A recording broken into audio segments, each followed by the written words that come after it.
दिल्ली के उप मुख्यमंत्री मनीष सिसोदिया की मुश्किलें कम होने का नाम नहीं ले रही है। शराब नीति के मामले में एक बार फिर सीबीआई ने उन्हें नोटिस भेज के पूछताछ के लिए तलब किया है, लेकिन मनीष सिसोदिया ने सीबीआई से पूछताछ में जाने से पहले समय मांगा। हम आपको बता दें कि मनीष सिसोदिया ने बाकायदे सीबीआई से रिक्वेस्ट किया है कि उन्हें अभी पूछताछ के लिए नहीं बुलाया जाए, क्योंकि इस समय उनके ऊपर दिल्ली की वित्त मंत्री होने की जिम्मेदारी भी है और इस समय वो दिल्ली सरकार का बजट तैयार करने में व्यस्त है। इसलिए वो सीबीआई से उन्होंने गुहार लगाई है कि उन्हें फिलहाल जो है फरवरी महीने के अंत तक छूट दे दी जाए। इसके बाद जब भी उन्हें सीबीआई पूछताछ के लिए बुलाएगी वो सीबीआई के कार्यालय में पहुंच जाएंगे। हम आपको बता दें कि मनीष सिसोदिया ने कहा है कि वह 24 घंटे इस वक्त बजट तैयार करने में व्यस्त है। उनकी यही कोशिश है कि फरवरी के अंत तक बजट तैयार हो जाए। वह बजट बनाने के बाद एक्साइज पॉलिसी के हर सवाल का जवाब देने के लिए तैयार है और सीबीआई के कार्यालय पहुंचेंगे। उन्होंने ये भी कहा है कि फरवरी के बाद उन्हें कभी भी बुलाया जाएगा तो वो जरूर हाजिर होंगे और जांच में सहयोग करेंगे। मुझे सीबीआई की तरफ से कल नोटिस मिला था कि आज वो मुझे एक्साइज पॉलिसी की पूछताछ के लिए बुलाना चाहते हैं। मैंने उनसे अनुरोध किया है कि दिल्ली का फाइनेंस मिनिस्टर होने के नाते इस वक्त एक एक दिन क्रूशियल है और मैं दिल्ली के बजट को फाइनलाइज करने में जुटा हुआ हूँ। 24 घंटे लगा के मैं इस कोशिश में हूँ कि फरवरी के एंड तक दिल्ली का बजट तैयार करके सेंट्रल गवर्नमेंट के पास अप्रूवल के लिए भेज दिया जाए। सेंट्रल गवर्नमेंट की मंजूरी के बाद ही दिल्ली विधानसभा में बजट पेश होता है, आप सब जानते हैं।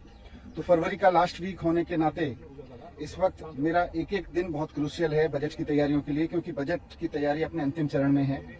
तो मैंने उनसे रिक्वेस्ट किया है कि एक बार मैं बजट फाइनल कर लूँ और फरवरी के एंड तक ये पूरा हो जाएगा। उसके बाद फरवरी के लास्ट में या फरवरी के लास्ट के बाद में वो जब भी कोई तारीख तय करेंगे, मैं निश्चित रूप से एक्साइज पॉलिसी को लेके उनके जो भी क्वेश्चंस हैं उनका जवाब देना चाहूंगा। इस पूरे मामले को और भी क्लियर करना चाहूंगा और मुझे खुशी होगी, मैंने हमेशा जांच में सहयोग किया है, आगे भी पूरा सहयोग रखूंगा। लेकिन इस समय क्रूशियल टाइम है दिल्ली के बजट के लिए। अगर एक एक दिन इसके लिए इम्पोर्टेंट है, अगर इसमें कुछ डिस्टर्ब होता है तो दिल्ली के बजट के लिए तैयार करने में दिक्कत हो सकती है, उसको फाइनलाइज करने में दिक्कत हो सकती है। इसलिए मैंने उनसे रिक्वेस्ट किया है कि इसके बाद फरवरी के एंड के बाद में वो कभी भी मुझे बुलाएंगे तो मुझे खुशी होगी और उनके सारे सवालों के जवाब मैं दूंगा। मुझे पूरी उम्मीद है कि सीबीआई के अधिकारी इस परिस्थिति को समझेंगे कि दिल्ली के लिए दिल्ली का बजट कितना महत्वपूर्ण है और वित्त मंत्री होने के नाते उसके अंतिम चरण में जब उसको फाइनलाइज किया जा रहा है उस वक्त मेरी भूमिका यहाँ एक एक दिन मेरा कितना इंपॉर्टेंट है उसके लिए मुझे पूरी उम्मीद है कि वो उस बात को ध्यान रखेंगे। तो देखा आपने, मनीष सिसोदिया ने सीबीआई से रिक्वेस्ट की है और समय मांगा है कि उन्हें पहले दिल्ली सरकार के बजट को तैयार करने के लिए समय दे दिया जाए, उसके बाद वो सीबीआई के हर सवालों का जवाब देने के लिए सीबीआई के कार्यालय पहुंच जाएंगे जब भी उन्हें बुलाया जाएगा।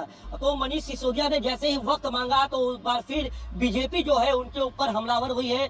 बीजेपी के नेता पुणेवाला ने ये कहा है कि सीबीआई से समय मांगना एक बहाना है, बल्कि खुद को जांच से बचाना है। पुणेवाला ने कहा कि पूरे शराब नीति को लेकर के जो सीबीआई उनसे सवाल करेगी, जो पूछताछ किए जाएंगे, उन सवालों से बचने के लिए मनीष सिसोदिया अलग अलग हथकंडे अपना रहे हैं। बजट तो बहाना है, जांच में नहीं जाना है, जांच में रोड़ा अटकाना है और किसी तरीके से अपने भ्रष्टाचार को छिपाना है।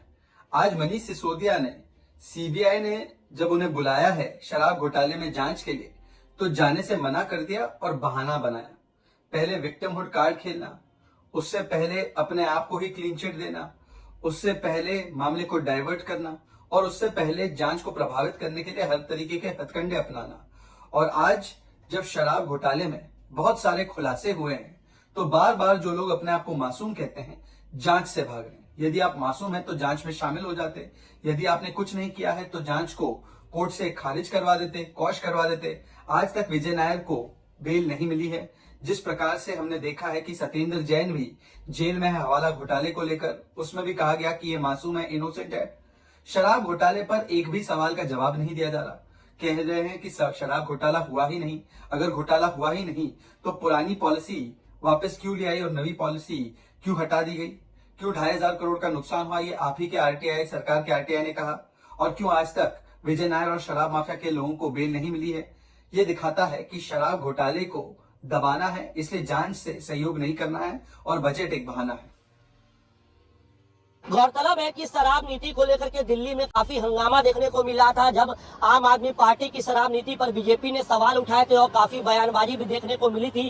केजरीवाल सरकार को घेरने की इस शराब नीति के चलते बीजेपी ने लगातार कोशिश की थी और आरोप भी लगाए गए थे। पैसे के घोटाले को बड़ा मामला सामने आया था, जिसके बाद ये मामला सीबीआई तक पहुंचा था और सीबीआई जो है इसके पहले भी मनीष सिसोदिया से इस मामले पे पूछताछ कर चुकी है। ऐसे भी एक बार फिर जब सीबीआई ने उनको बुलाया तो अब मनीष सिसोदिया ने वक्त मांगा है, जिसके बाद एक बार फिर इस बयान पर, मनीष सिसोदिया के बयान पर बीजेपी ने केजरीवाल सरकार और मनीष सिसोदिया के ऊपर सवाल खड़े कर दिए हैं। इस पूरी खबर पे आपकी क्या कुछ राय है, हमें कमेंट कर जरूर बताएं।